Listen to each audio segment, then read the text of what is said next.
Notice the KLR's front brake is getting a little spongy. Even though I bled it, it still doesn't feel very solid. So I think this original rubber brake line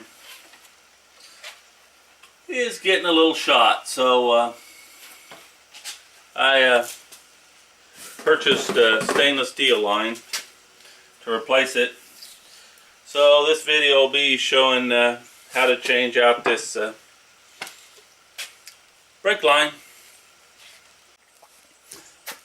First thing I need to do is get the brake fluid out of it. A little jar here to put some brake fluid into.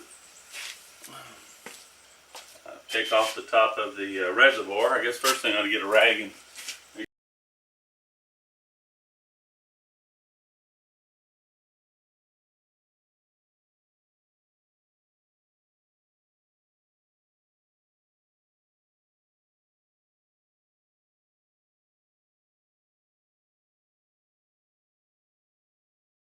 this KLR is used and abused and rode hard and put away wet, rode wet, put away hard even. So I want to clean around there so I don't get any dirt in the system.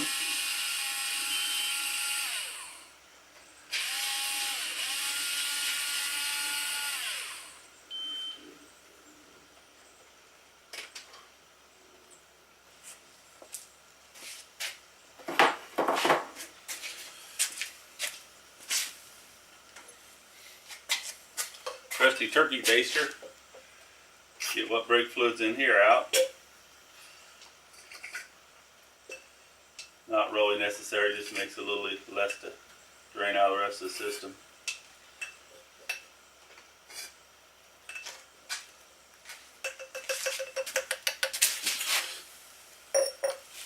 I want to undo this banjo bolt down at the bottom.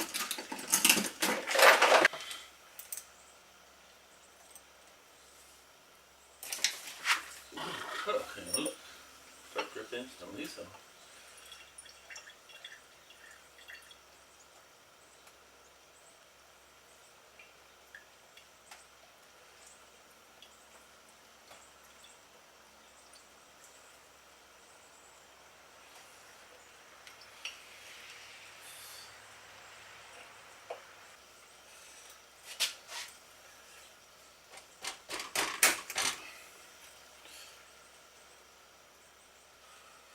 Put a rag under this. There shouldn't be much come out of here because I've drained the master cylinder.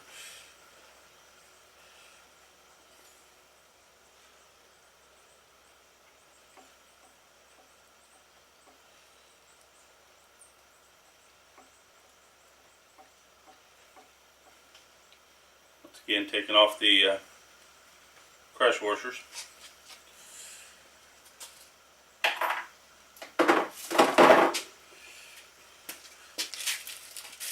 This kit also came with a set of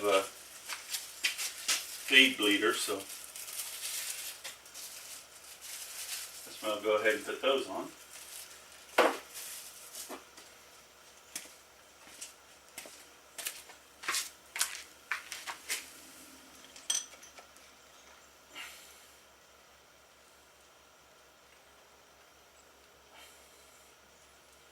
It's going to take an 8mm deep well.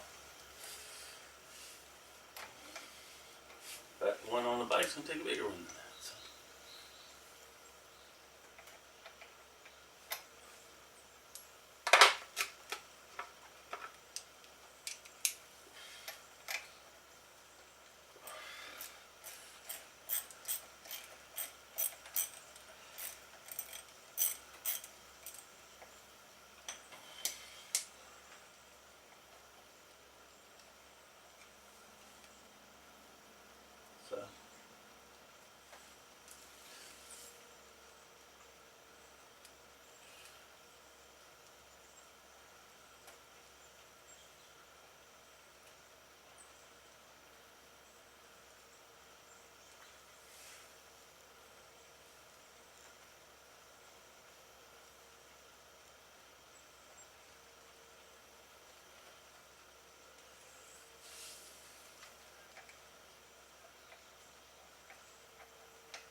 snug that up, then we'll loosen it up so we can read it later.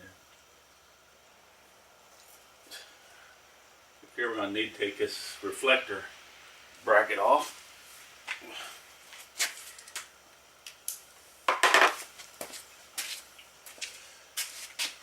See what we have up here. We have a couple wires wrapped around it. Got a couple wires wire tied to it that I'm going to need to clip.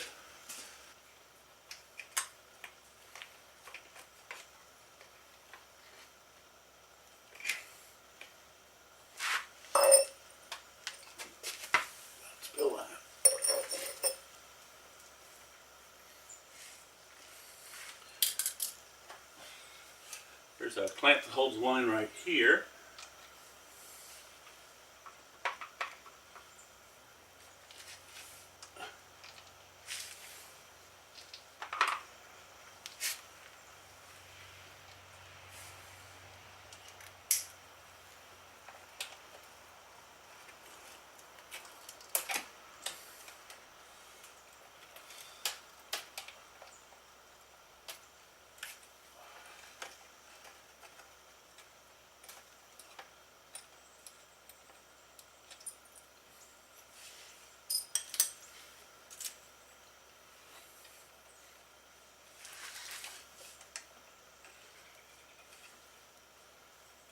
Clamp right here that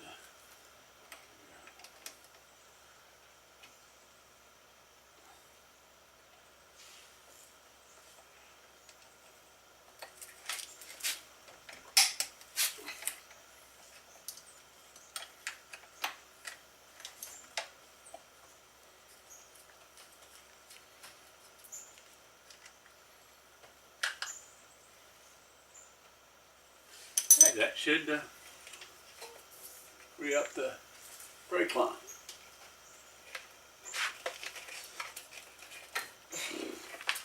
That doesn't want to fit through here.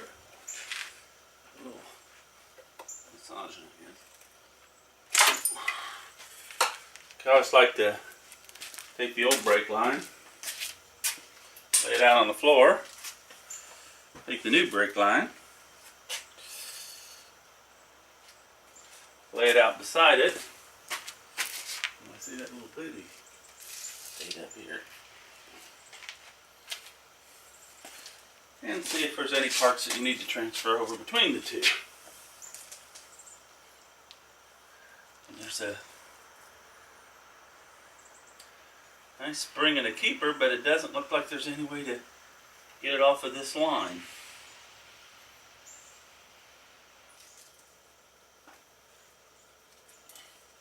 New crush washers and 2 clamps. So I guess those just replace the clamps that are on this line.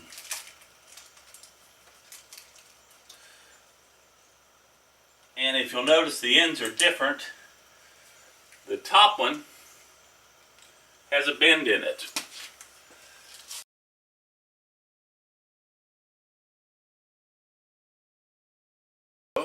Start fishing it down where it was on there.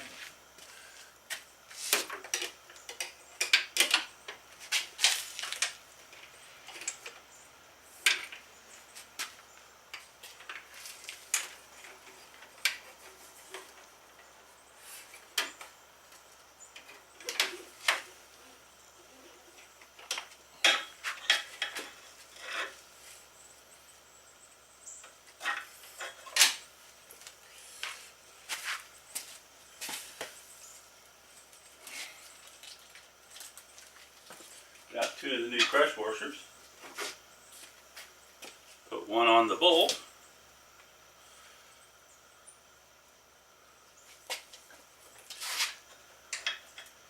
Put it through this top banjo fitting. Put the other one on. And turn it and get the bolt started.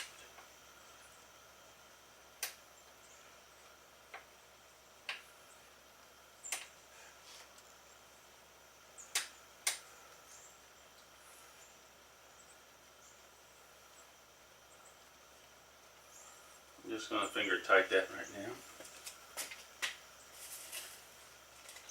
Got the 2 crush washers. Put one on the banjo bolt.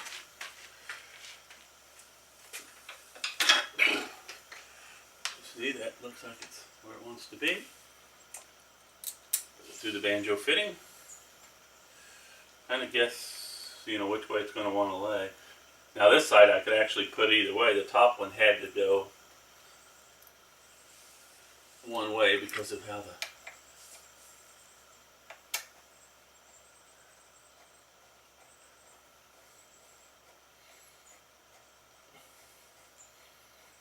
and finger tight that into place.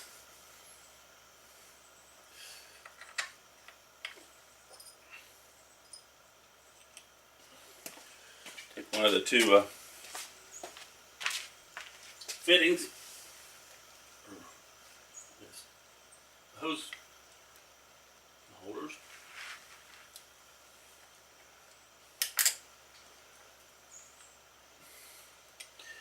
and that's going to be quite a squeeze. I'm going to get a pair of pliers. A pair of needle nose pliers so I can squeeze that clamp together and still get my hands in there to put the nut on.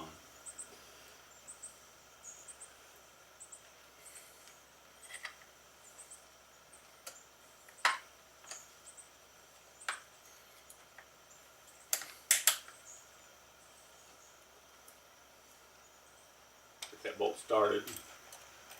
And you must snug it up, just put it in, make sure I got threads in there to hold it. Then I'm kind of fit to see how this line wants to sit.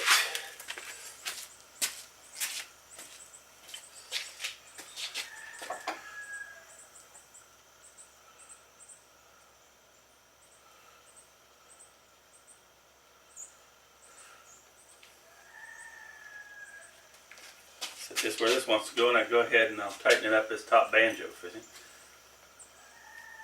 Good snug. Get some wire ties.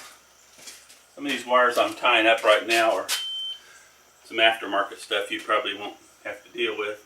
This one here is the heated grips. If you don't have heated grips, it won't be anything you're dealing with.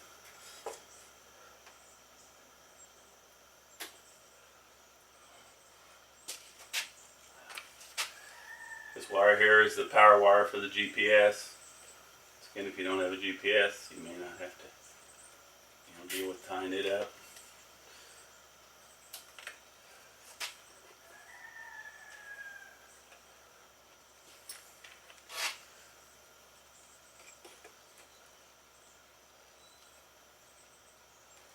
This is unbundling the basically choke cable, the clutch cable, and this line together just to keep them neat and tidy down here.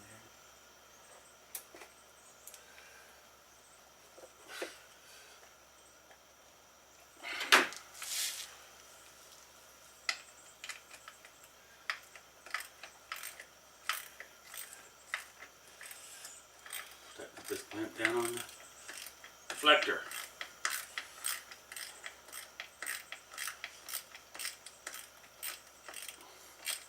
Thought I'd have to worry about where I put the slack at, but it looks like these clamps really aren't that tight, so they'll allow a little movement in there. But the majority of your slack you're going to want here where the suspension travel is, because this point's fixed, so it's not really going to make any difference. Now we go back to the bleeder. Make sure the bleeder's loose.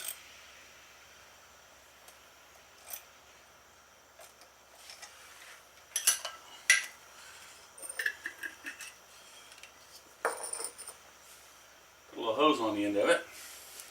And we'll try just manually bleeding it, and if it bleeds easy, fine. If not,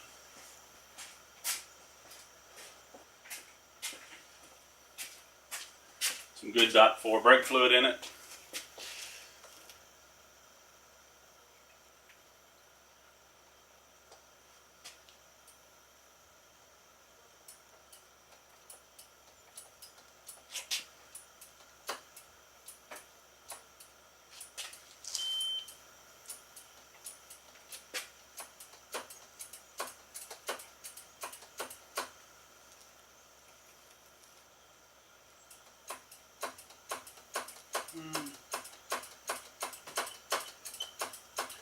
doesn't look like it's going to be kind to me and bleed.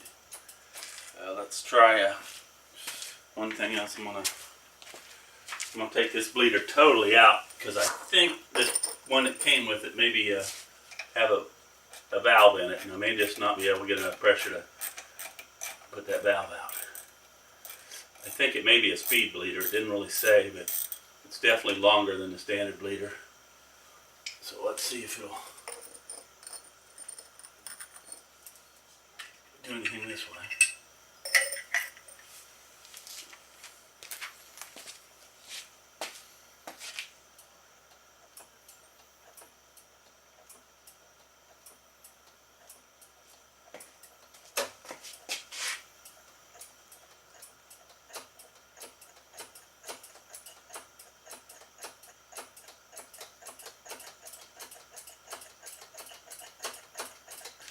Okay, I went and got a vacuum pump to try to help this bleed a little better. It doesn't manually bleed. So. Our cover back on.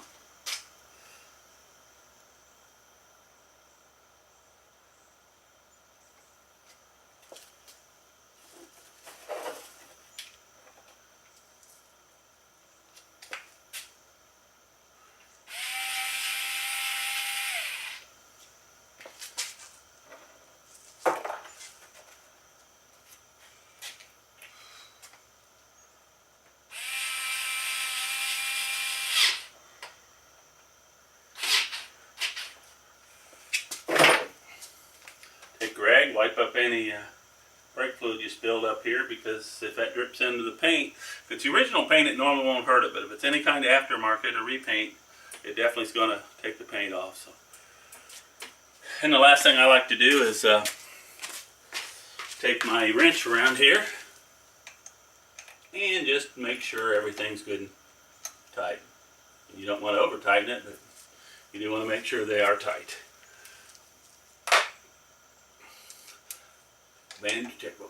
Banjo bolts.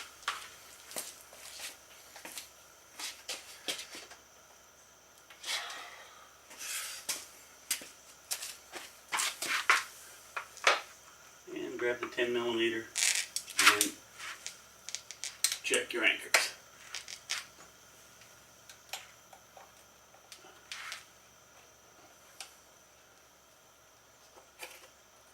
Well, and I just pulled that a little bit of where I don't want it to be, so loosen that back up again.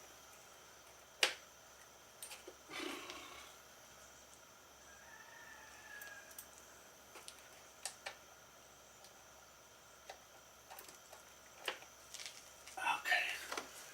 And that completes the front brake. Have a new stainless steel line on the front brake. Now we'll move to the rear one.